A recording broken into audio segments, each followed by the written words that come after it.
나를 향한 주의 사랑 산과 바다에 넘치 내 마음 열 때 주님 나에게 참 자유 주셨네. 늘 진리 속에 거하며 나의 손을 높이 들고 언제나 주님의 사랑을 노래하리.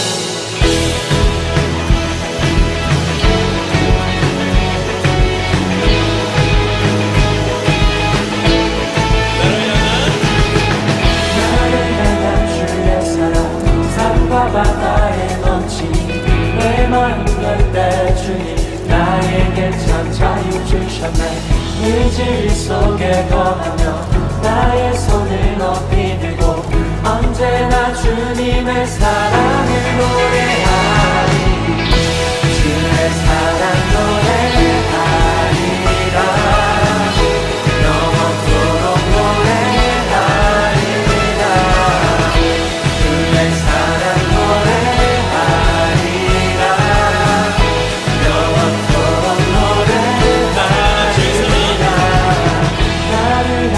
주의 사랑 산과 바다에 넘치니 내 마음 열 때 주님 나에게 참 자유 주셨네. 그 진리 속에 거하며 나의 손을 높이 들고. 여러분 반갑습니다. 오늘은 나는 어디에 있는가 라고 하는 주제로 함께 생각해 보도록 하겠습니다. 오늘 본문 말씀은 고린도전서 1장 20절부터 29절 말씀입니다. 제가 읽겠습니다. 지혜 있는 자가 어디 있느냐? 선비가 어디 있느냐? 이 시대의 변론가가 어디 있느냐? 하나님께서 이 세상의 지혜를 미련하게 하신 것이 아니냐? 하나님의 지혜에 있어서는 이 세상이 자기 지혜로 하나님을 알지 못하므로 하나님께서 전도에 미련한 것으로 믿는 자들을 구원하시기를 기뻐하셨도다. 유대인은 표적을 구하고 헬라인은 지혜를 찾으나 우리는 십자가에 못 박힌 그리스도를 전하니 유대인에게는 꺼리끼는 것이요 이방인에게는 미련한 것이로되 오직 부르심을 받은 자들에게는 유대인이나 헬라인이나 그리스도는 하나님의 능력이요 하나님의 지혜니라. 하나님의 어리석음이 사람보다 지혜롭고 하나님의 약하심이 사람보다 강하니라. 형제들아 너희를 부르심을 보라. 육체를 따라 지혜로운 자가 많지 아니하며 능한 자가 많지 아니하며 문벌 좋은 자가 많지 아니하도다.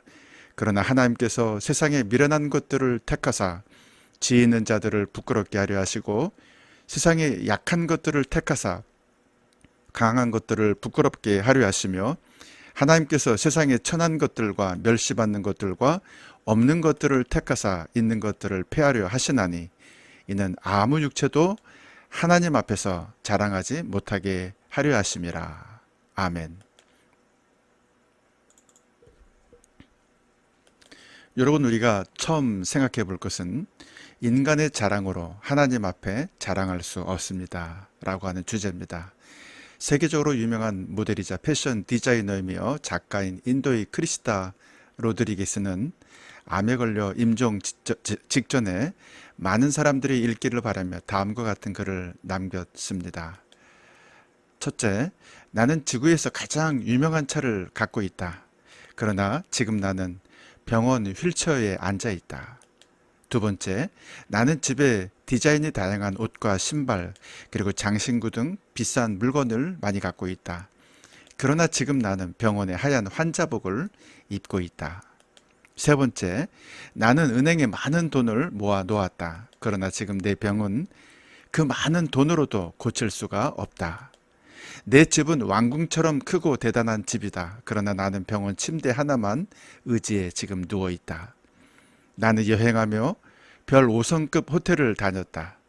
그러나 지금 나는 병원의 검사소만 옮겨 다닌다. 나는 유명한 의상 디자이너이고 계약 체결 때는 내 이름으로 사인했다. 그러나 지금 나는 병원의 진단 검사지에 사인하고 있다. 내게는 보석으로 장식된 머리 장식품이 많이 있다. 그러나 지금 내게는 그 비싼 보석을 장식할 머리카락이 하나도 없다. 내게는 자가용 비행기가 있어서 어디든 갈 때 타고 다녔다. 그러나 지금 나는 간호사의 두 팔로 밀어주는 휠체어를 타고 다닐 뿐이다. 나에겐 먹고 마시는 비싼 음료와 식품들이 많이 있다. 그러나 지금 나는 병원에서 약 먹을 물만 먹고 있다. 비행기, 보석, 장식품, 값비싼 옷, 많은 돈, 비싼 차 모두 다 있지만 지금 나를 보호해 줄 수 있는 것은 아무것도 없다. 모든 것을 함께 나누지 못한 것이 가장 후회된다 라고 하는 말을 남겼습니다. 유명한 드레스를 만들고 사람들 앞에서 당당하게 워킹하던 모델인 크리스타 로드리게스는 우리에게 중요한 메시지를 전달하고 있습니다. 그것은 우리 인생이 너무 짧고 인간의 자랑이라고 여겨지는 그 모든 것들이 실제로는 인간의 자랑거리가 아니라는 사실입니다. 오히려 그 모든 것들은 나누지 못할 때 그것은 오히려 인생의 후회거리가 될 수 있다는 사실입니다. 우리는 지금 어디에 있습니까? 혹시 우리도 우리의 자랑만을 위해 우리의 인생을 계획하거나 그것만을 위해 살아가려는 그런 노력만을 하고 있지는 않습니까? 유명차, 명품백, 많은 돈이 필요 없다는 것은 아니지만 우리 인생의 진짜 목적을 다시 한번 생각해 보자는 것입니다. 우리는 지금 어디에 있습니까? 오늘 본문 29절 말씀 보니까 이는 아무 육체도 하나님 앞에서 자랑하지 못하게 하려 하심이라 라고 말씀하고 있습니다. 인간의 자랑과 하나님의 자랑은 다릅니다. 인간을 창조하신 하나님께서는 인간이 행복하기 위해 가장 필요한 것이 무엇인지 알고 계십니다. 그러나 인간은 어리석게도 좋은 집과 아름다운 보석 그리고 자가용 비행기가 인간을 행복하게 할 줄로 생각합니다. 이것이 바로 인간의 착시 현상입니다. 인간은 자기 생명이 늘 그렇게 영원할 것처럼 생각하며 살아가고 있기 때문입니다. 인간은 그저 바람 같은 인생을 살다가 갈 뿐입니다. 70, 80을 살고 강건하면 90을 살 뿐입니다. 영원한 인생을 사는 사람은 우리에게 아무도 없습니다. 정말 지혜로운 사람은 죽음을 생각하는 사람입니다. 메멘토 모리, 죽음을 기억하는 사람이 진실로 지혜로운 사람입니다. 건강을 잃으면 자기 것을 모두 잃어버리고 휠체어와 약물에 의지하다 결국 마지막 숨을 거두게 될 뿐입니다. 아무리 돈이 많다 한들 건강과 생명을 잃으면 그것이 무엇을 할 수 있겠습니까?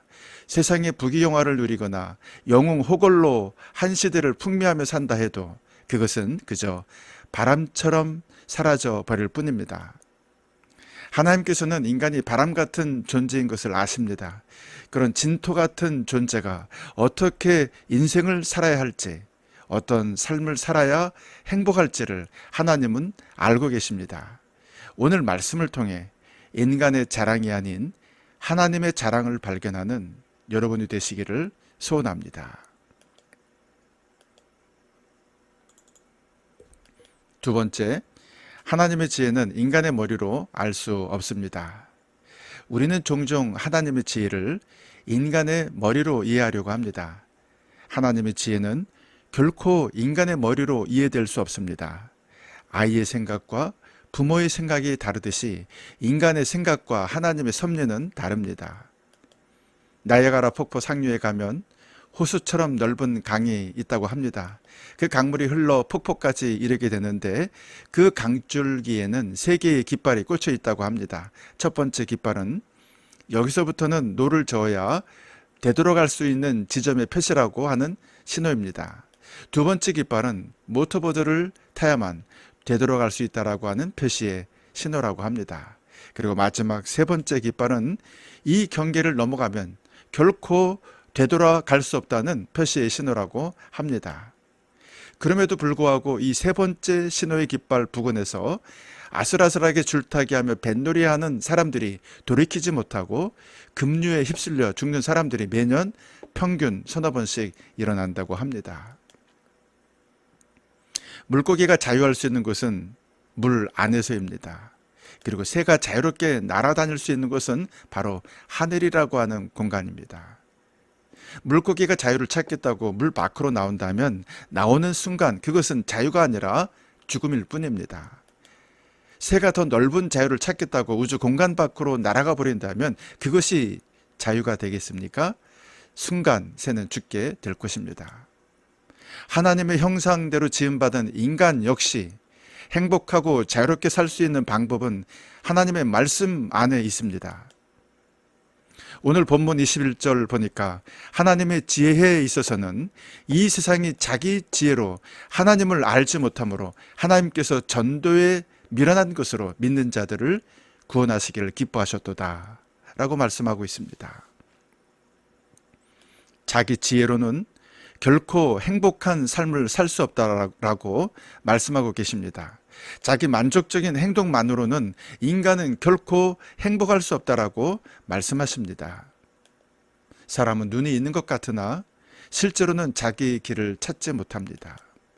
하나님의 말씀이 빛과 같이 우리에게 있어야만 그 빛으로 우리는 우리 인생의 바른 길을 찾아갈 수 있습니다.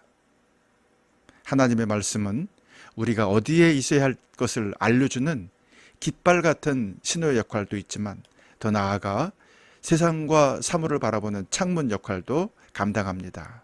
하나님의 말씀은 세상을 보는 창문과 같아 세상과 인간을 내가 어떻게 바라보고 어떻게 이해해야 할지 알려주십니다. 하나님의 말씀은 내비게이션과 같아 지금 내가 어디에 있는지, 지금 내가 어디로 가야 할지를 분명히 우리 각자에게 말씀하고 보여주시고 알려주십니다. 여러분이 혹시 지금 이 순간 길을 잃고 있다면, 그래서 지금 내가 어디에 있는지 모른다면 하나님의 말씀에 한번 귀를 기울여 보시기를 바랍니다. 하나님의 말씀은 빛과 같아 필경은 여러분들을 바른 길로 인도하여 주실 줄로 믿습니다.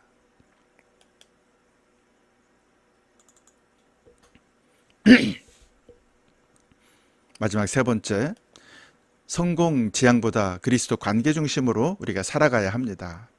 우리가 성공 지향적인 인생보다 관계 중심적인 삶을 살아야 하는 이유가 오늘 본문에서 말씀하고 있습니다. 오늘 본문 24절 보니까 오직 부르심을 받은 자들에게는 유대인이나 헬라인이나 그리스도는 하나님의 능력이요 하나님의 지혜니라 라고 말씀하고 있습니다.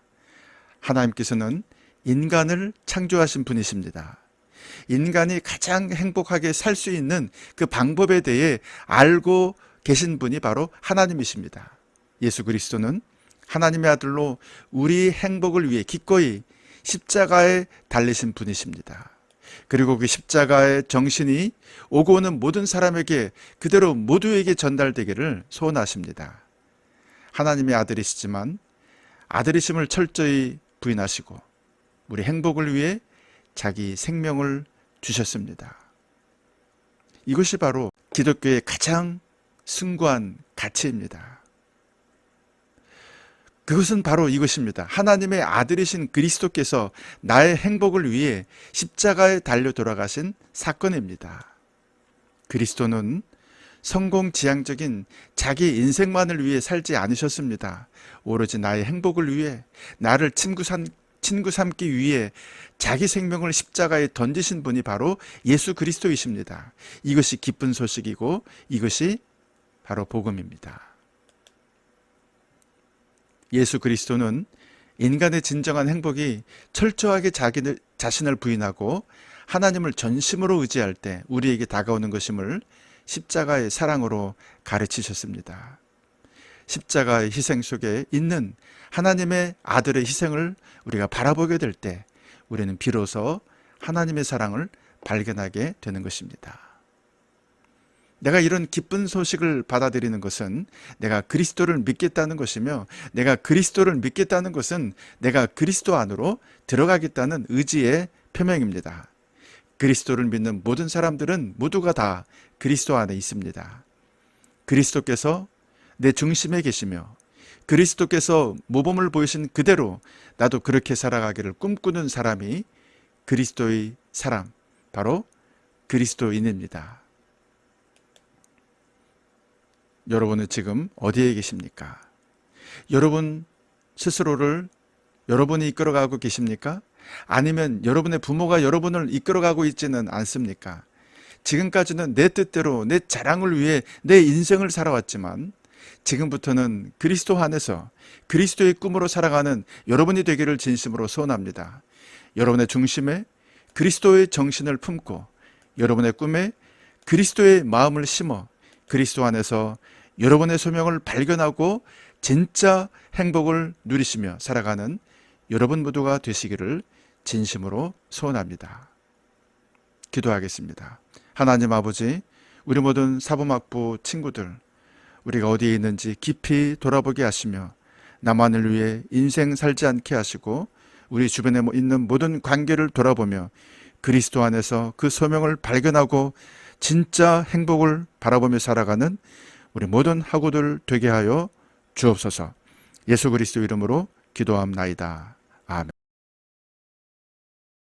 백석대학교 공동체 성경 읽기에 대해 알려드립니다. 백석대학교 교목실은 성경 1년 1독을 목표로 공동체 성경 읽기를 실시하고 있습니다.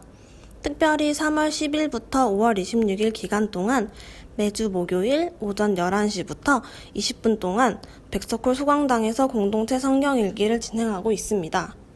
매주 목요일 오전 11시 백석홀 소강당에서 20분 동안 진행되는 공동체 성경 읽기에 참여하면 식사 쿠폰과 커피 쿠폰도 제공해 드린다고 합니다. 학우 여러분들의 많은 참여를 바라며 이번 기회에 학우 여러분의 영과 육신을 더욱더 강건하게 하시기를 바랍니다. 선생님. 선생님. 오늘 들어줘라 쳐다보세요. 새 학기가 되니까 제가 학창시절에 친구 같은 교수님이 생각나서 좀 추억을 더듬고 있었습니다.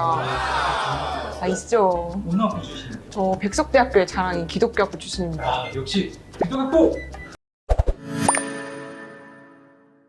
오늘 시간 보러 선생님에게 아주 좋은 소식이 될 것 같아요. 어떤 소식이죠?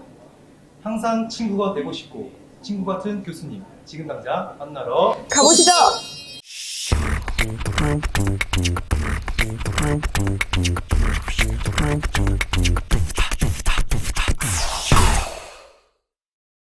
네, 안녕하세요 교수님. 네, 안녕하세요. 네, 네. 교수님 오늘 네. 이 시간에 함께하고 있는 우리 학생들에게 교수님에 대한 간단한 자기소개와 인사 부탁드리겠습니다. 네, 안녕하세요. 저는 백석문화대학교 관아학과 교수 성김이 최애숙이라고 합니다. 영혼의 깐부라고 불러주세요. 영혼의 깐부. 우리는 깐부잖아. 근데 네. 아까 교수님께서 영혼의 깐부라고 하셨어요. 네. 혹시 그 이름을 붙이신 이유가 있으실까요? 요즘 학생들이 깐부란 말을 많이 쓰더라고요. 근데 좀 더 제가 나이가 있는지라 학생들하고 좀 더 친구가 되고 싶어서 한번 깐부라고 붙여봤습니다. 그럼 혹시 저희도 이번 시간에 네. 교수님과 영혼의 깐부가 될 수 있을까요? 아유, 그럼요. 아, 그럼요. 감사합니다. 환영합니다. 감사합니다. 우리는 깐부잖아. 교수님께서 15년 동안 선교사로 계셨다고 제가 들었었는데요. 이제 네. 교수님이 조금은 특별한 곳에서 네. 특별한 사역을 했다고 알고 있습니다. 어떤 곳에서 어떤 사역을 하셨는지 좀 소개 부탁드리겠습니다. 네, 저는 위클리 바이블 트랜슬레이터라는 소속이 이제 선교단체였어요. 근데 그 단체에서 하는 역할은 오지에 가서 언어만 있지만은 문자가 없는 지역에 가서 문자를 만들어주고 성경 번역을 해주고 오는 그런 사역이었어요. 그러다 보니까 인도네시아에 있는 이리안자이라는 섬에서 꾸에르바 부족을 섬겼는데요. 정글 마을이었거든요. 그야말로 전기도 없고 물도 없고 그런 데서 온 가족이 15년 사역을 했습니다. 이렇게 문자 사용만 또 하신 건가요? 글자를 만들어주는 건가요? 일상생활에서 하는 걸 듣고 분석을 해서 그 분석만 하는 게 한 2년 걸려요. 우리나라의 가나다라 이런 체계처럼 문자 체계를 만들고 우리는 수도 없이 성경 말씀 듣잖아요. 근데 그분들은 성경 말씀 한 번도 들어본 적이 없어요. 들었다 할지라도 자기의 문자가 없기 때문에 자기가 원하는 걸 읽을 수가 없거든요. 저희 남편은 성경 번역 사역을 하고요. 저는 그거를 읽을 수 있게 문맹 택지 사역을 하고 또 제가 간호사기 때문에 어디나 가는 곳이 제가 병원이겠죠. 그래서 의료 사역도 하고 그랬습니다.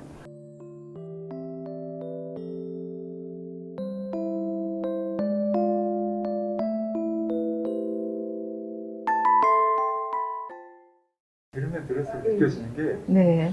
아무도 할 수 없는 정말 큰 열정과 사랑 아니면 절대 할 수 없는 사역이라고 생각이 듭니다. 그러면은 선교지에 비해 한국은 좀 더 편안하고 풍족하잖아요. 그럼에도 불구하고 그 선교지로 가게 된 계기가 있으실까요? 글쎄요, 저는 대학교 1학년 때 예수님 영접했는데요. 대학교 2학년 때 저희 남편을 만났어요. 근데 저희 남편이 선교 헌신자였어요. 그리고 정말 이런 데를 갈 줄 몰랐죠. 근데 같이 가자 그러는데 참 고민이 많았거든요. 근데 하나님이 어느 날 말씀으로 너도 할 수 있다라는 힘을 주셔서 저도 깨닫고 또 남편을 사랑하니까 사랑하는 사람이 하고 싶어 하고 또 하나님께서 부르셨기 때문에 갔습니다. 가서는 참 행복했던 것 같아요. 15년이라는 그 시간 속에서 그 선교를 하시면서 정말 많은 것을 보고 또 느끼셨을 텐데 그 중에서도 좀 가장 크게 와닿았던 점이 있으실까요? 그들은 옷도 없고 그다음에 아무런 약도 없어요. 그런데도 정말 행복하거든요. 근데 저런 사람들이 한 번도 하나님의 사랑을, 하나님의 말씀을 듣지도 못하고 죽어간다는 사실에 너무 안타까웠거든요. 근데 저희가 가서 도와주면 도와줄수록 그 사람들은 깨닫고 저희 말씀을 통해서 저 사람들이 왜 우리를 도와주러 왔을까 생각하면서 또 우리가 믿고 있는 하나님을 알고 싶어하는 그런 마음이 있었기 때문에 참 좋았던 경험이었던 것 같습니다. 네, 그렇다면 교수님께서는 선교를 통해 느끼신 점이 있다면 무엇인가요? 네, 선교지에 있을 때는 그 순수한 그분들을 보면서 여러 가지로 하나님 말씀을 순수하게 받아들이는구나 그런 걸 느꼈고 그곳에서는 굉장히 행복했었거든요. 근데 한국에 돌아와 보니까는 한국이 더 어렵다고 느껴져요.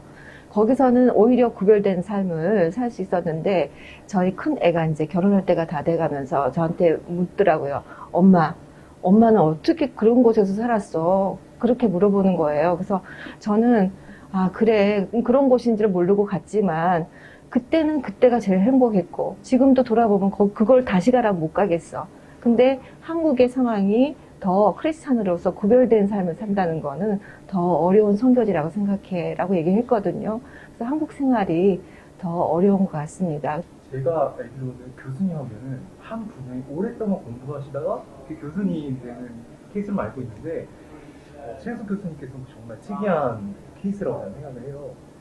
교수가 되신 계기가 혹시 있으실까요? 네, 이제 선교지 사정으로 어쩔 수 없이 이제 한국에 돌아오게 됐는데요. 물론 쉬었다가 또 비자가 나오고 그러면 다시 돌아갈 수 있었는데 큰애들 둘이가 고등학교 2학년, 1학년이었어요. 그래서 그러면은 우리는 조금 더 있다가 이제 다시 돌아가더라도 그때 가자. 그렇게 생각하고 있었는데 하나님께서 학교를 연결시켜 주셨어요. 근데 한국에 나오면은 선교사가 아니기 때문에 선교비가 거의 3분의 1로 줄어요. 선교사가 아니라는 것 때문에. 근데 하나님께 기도했을 때 하나님이 저한테 직장을 허락해 주셨어요. 학생들을 실습을 담당하는. 그러다가 어떤 분이 권유를 하시더라고요. 박사를 해보는 게 어떻겠냐고. 근데 가정 형편이 안 돼서 할 수 없었는데 하여튼 주위의 도움으로 또 하나님 인도하셔서 박사를 하고 교수를 하게 됐어요. 근데 맨 처음에 이제 교수를 하니까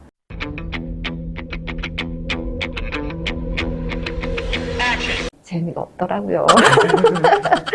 영혼 사역하고 그 사람들 도와주면은 또 바로바로 변하고 또 하나님 말씀 전하면 또 깨닫게 되고 그런 게 있어서 참 그런 즐거움이 있었는데 이 교수 사역하면은 가르치는 걸로 끝나고 강의만 하는 거잖아요. 근데 한 학기를 지난 즈음에 어떤 학생이 저한테 찾아와서 커피 한 잔을 건네면서 교수님한테 드리고 싶었다고. 그래서 왜 그러냐 했더니 저는 장로님 아들인데 너무너무 힘들었고 간호학을 포기하고 싶었는데 교수님 강의를 듣고 나서 이래서는 안 되겠다 결심을 하고 공부를 열심히 했더니 장학금까지 받게 되고 교회도 열심히 나가게 됐다고 얘기를 하더라고요. 그래서 강의를 하더라도 사람을 변화시킬 수 있겠구나. 하나님이 또 저에게 말씀하신 거죠. 그 상황을 통해서 15년 동안 선교사역을 했다면 나머지 하나님이 다른 데 가라 그러기 전까지는 이 일을 해야 되겠구나. 이 학문을 통해서도 영혼을 살릴 수 있겠구나. 길잡이가 될 수 있겠구나. 누군가는 나를 보고 또 선교사로 나갈 수도 있겠지. 선교사로 돌아왔을 때 어떤 분이 그러셨어요. 저희 은사님이신데 자네가 돌아왔으니 이제는 내가 나가야 되겠네. 은퇴하신 분이 그래서 나가셨어요. 근데 돌아가셨긴 했지만 그분이 또 말씀하시기를 자네 같은 선교사 300명만 길러내게 그러셨어요. 근데 지금 한 명도 나갔다가 다시 돌아와가지고 열매는 많이 없는데 어쨌든 간에 이 자리를 지켜내는 것이 제 몫이라고 생각합니다. 하나님의 인도하심이 있었다고 느껴지네요. 네, 감사합니다. 그렇게 해서 이제 백석에 오셔서 이제 수업뿐만 아니라 또 동아리 담당 교수님으로도 또 알고 있어요. 그 동아리 이름이 제가 알기로는 부사위, 바로 네, 주님을 사랑하는 우리, 네, 라는 네, 맞습니다. 이 네. 동아리를 맡게 되신 계기, 그리고 이 동아리가 어떤 동아리인지 간단히 소개 부탁드려도 될까요? 네. 그 전에 그 동아리가 만들어지기 전에는 학생들하고 몇몇이서 성경 공부를 해왔었어요. 2015년에 의료 선교대회라는 게 있었거든요. 어떤 분이 우리 학교에 오셔서 의료 선교대회에서 홍보를 하셨어요. 학생들이 얼마나 많이 갔는지 25명이 가서 그 의료 선교대회에 참석을 하고 와가지고는 교수님, 우리도 의료 선교사가 되고 싶습니다. 우리 동아리 하나 만들 테니 교수님께서 동아리 지도 교수님이 되어주세요. 해서 아차, 내가 기다리던 바다. 그래서 속으로는 그렇게 생각하고 어떤 동아리 이름을 하기 원하냐 했더니 학생들이 우리는 주님을 사랑하는 우리들입니다. 그래서 주사위라고 짓고 지금까지 운영되고 있습니다.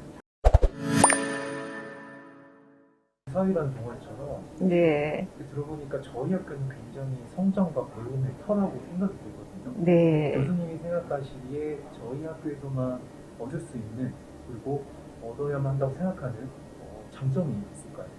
우리 학교의 장점이라면은 우리 설립 취지하고도 맞아떨어지는 것 같아요. 다른 데 학교가 없어서가 아니라 하나님의 사람을 진정으로 키워내는 그런 곳이라고 생각하거든요. 알게 모르게 우리 학생들하고 교수들뿐만 아니라 학생들에게도 하나님을 알고자 하는 마음, 그리고 그렇게까지 길로 인도하는 거를 정말 지원을 많이 해주는 곳이 우리 학교이기 때문에 우리 학교의 장점이고, 또 교수님들조차도 전부가 크리스찬이기 때문에 학생들을 어떻게 하면 도울까 그런 생각을 하지 어떻게 하면 떨어뜨릴까 그렇게 하진 않은 것 같고, 어떤 분이 이런 말씀을 하시더라고요.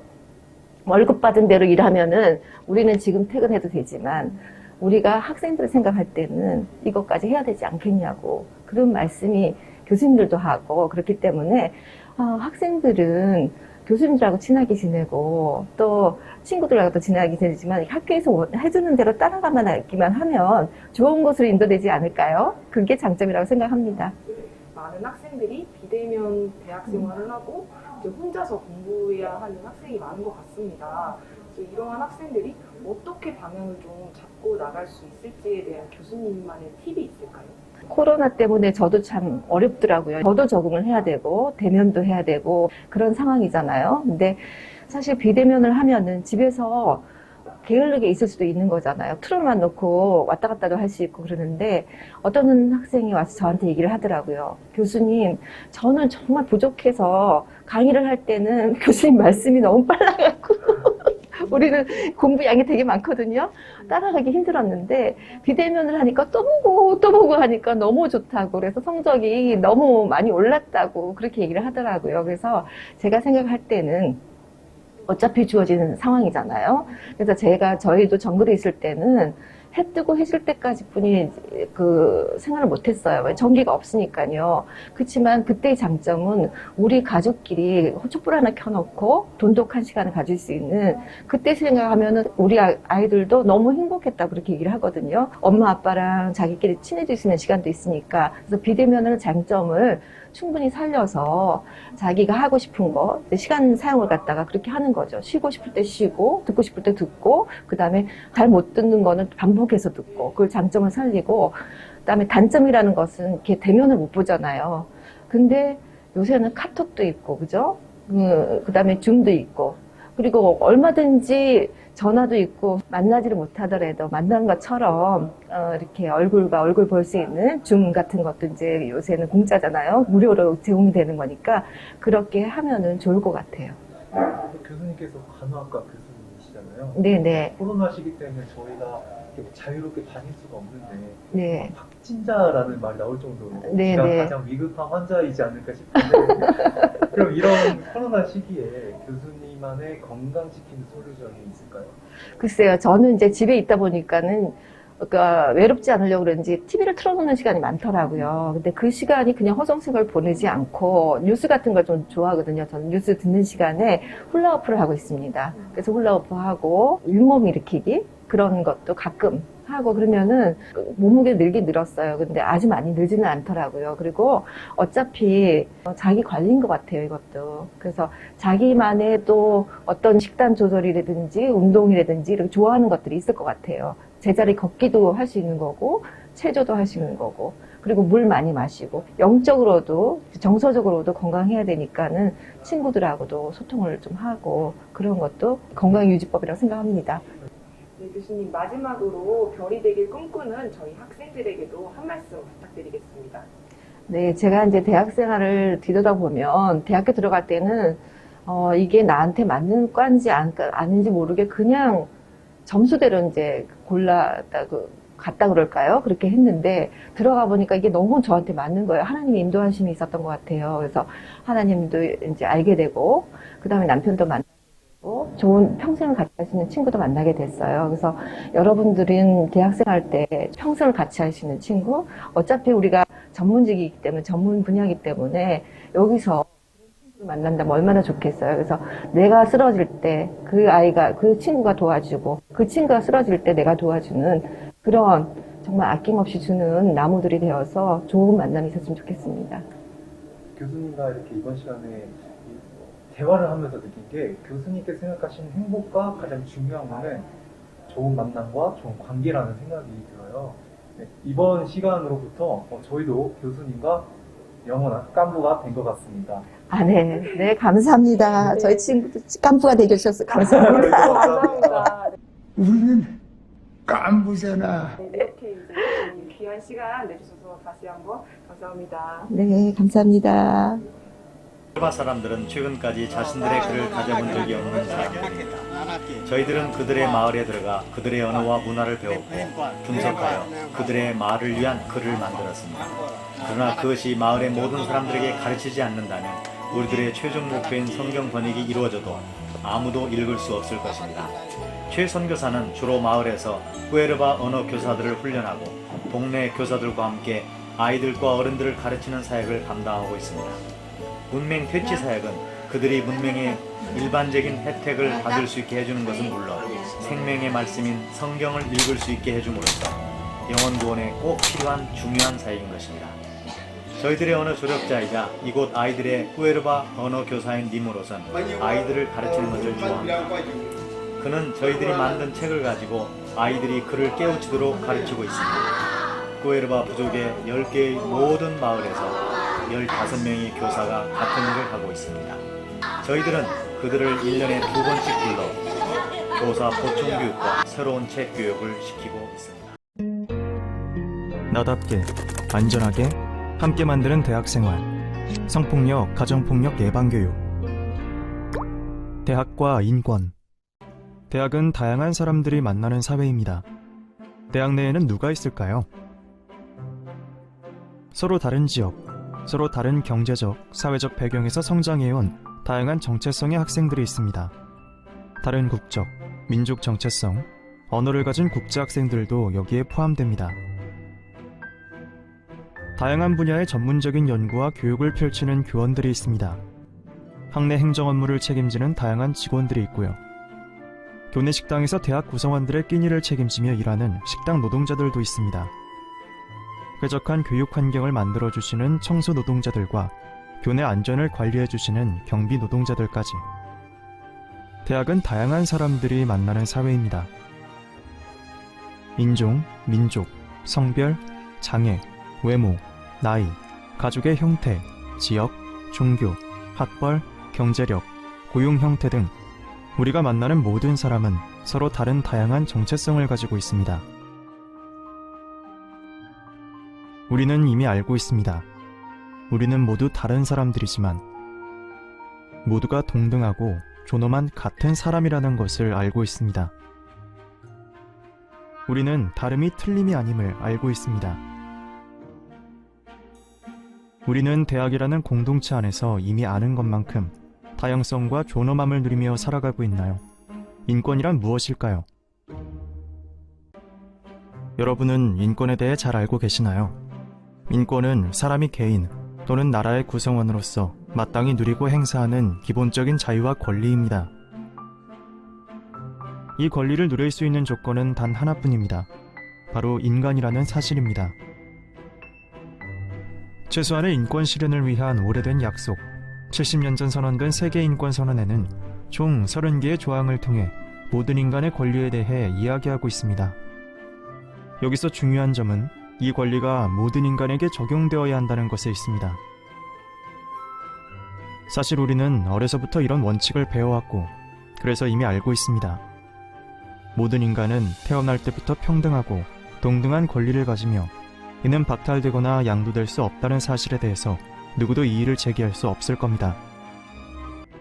그럼 지금부터는 우리 사회의 성역할 고정관념과 성차별에 대해 알아보고 불평등한 젠더 구조에서 발생하는 성희롱, 성폭력, 가정폭력 등 젠더 기반 폭력 예방과 대처법에 대해 알아보도록 하겠습니다. 성희롱, 성폭력, 가정폭력은 모두 성인지적 관점에 기초하여 살펴볼 필요가 있습니다.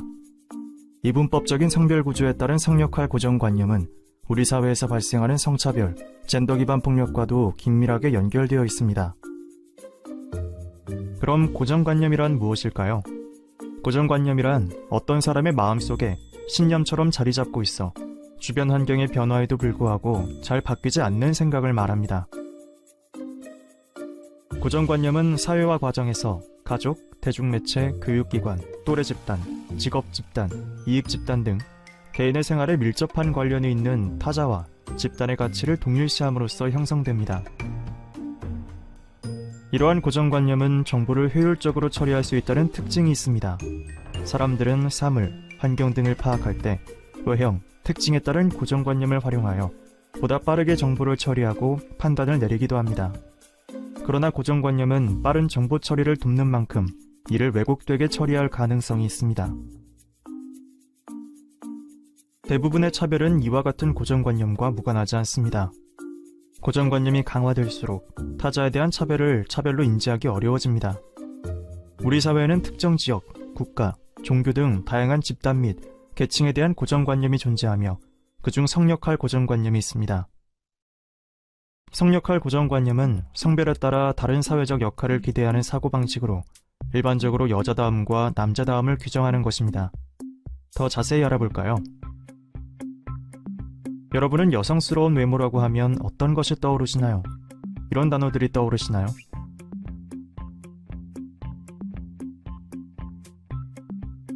여성스러운 성격이나 성향이라고 한다면 어떤 말이 떠오르시나요? 조신하다, 얌전하다, 온화하다 이런 단어들이 떠오르시나요?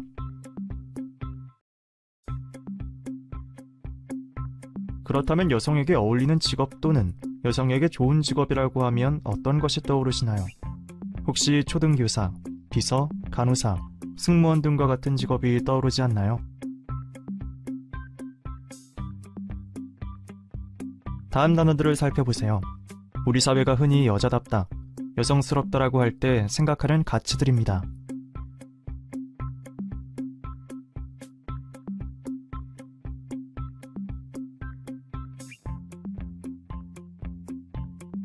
이번에는 맨박스를 만들어 보겠습니다. 남자다운 성격이나 성향이라고 한다면 어떤 말이 떠오르시나요? 화끈함, 고집스러움, 자신감, 책임감 등의 단어가 떠오르시나요? 그럼 남자다운 외모라고 하면 어떤 것이 떠오르시나요? 큰 키, 넓은 어깨, 근육질 이런 것들이 떠오르지 않으시나요? 남자다운 직업 또는 남자에게 좋은 직업이라고 하면 어떤가요? 대통령, 군인, 경찰 등의 직업이 떠오르시나요?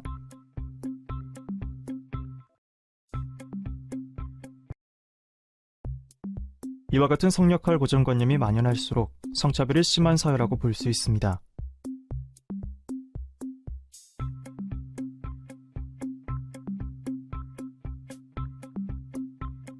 그렇다면 성역할 고정관념에서 벗어난 행동을 하면 어떠한 평가를 받게 되는지 알아보겠습니다. 여성들이 우먼박스에 담기지 않은 성품이나 외모, 직업을 가지고 있을 때 주로 어떤 말을 듣게 되나요? 이런 말들을 많이 듣게 됩니다.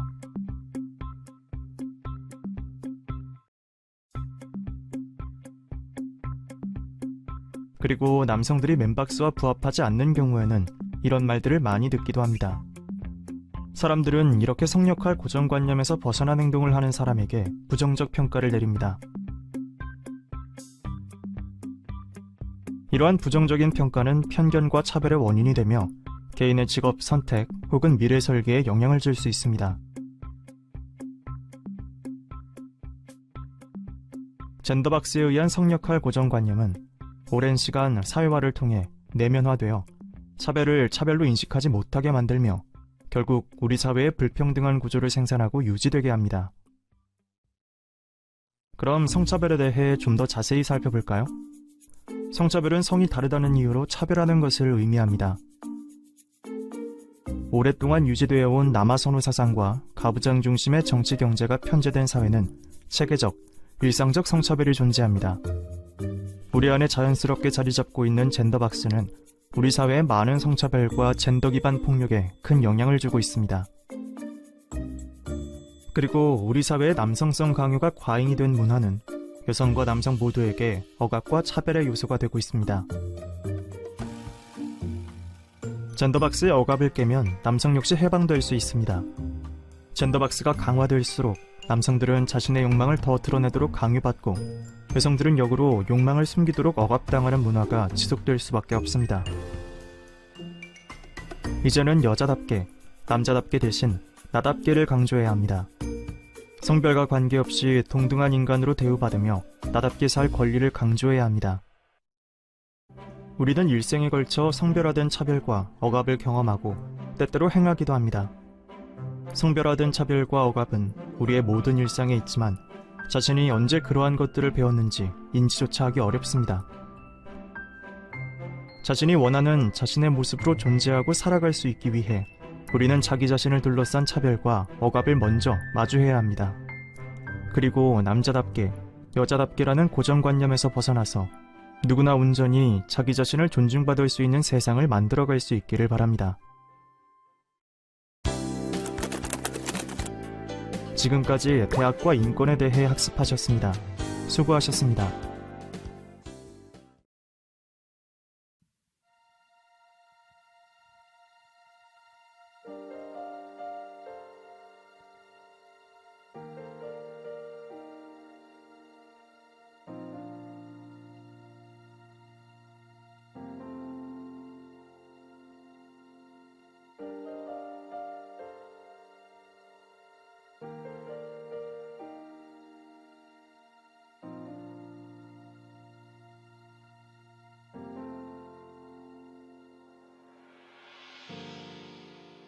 걷고 있는 높은 언덕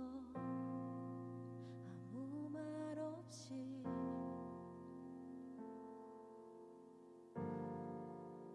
걷고 있는 거친 그 길 아무도 없이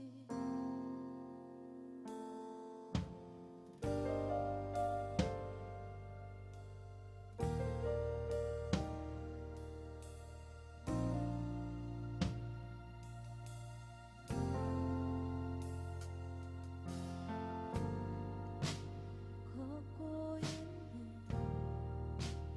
높은 언덕 아무 말 없이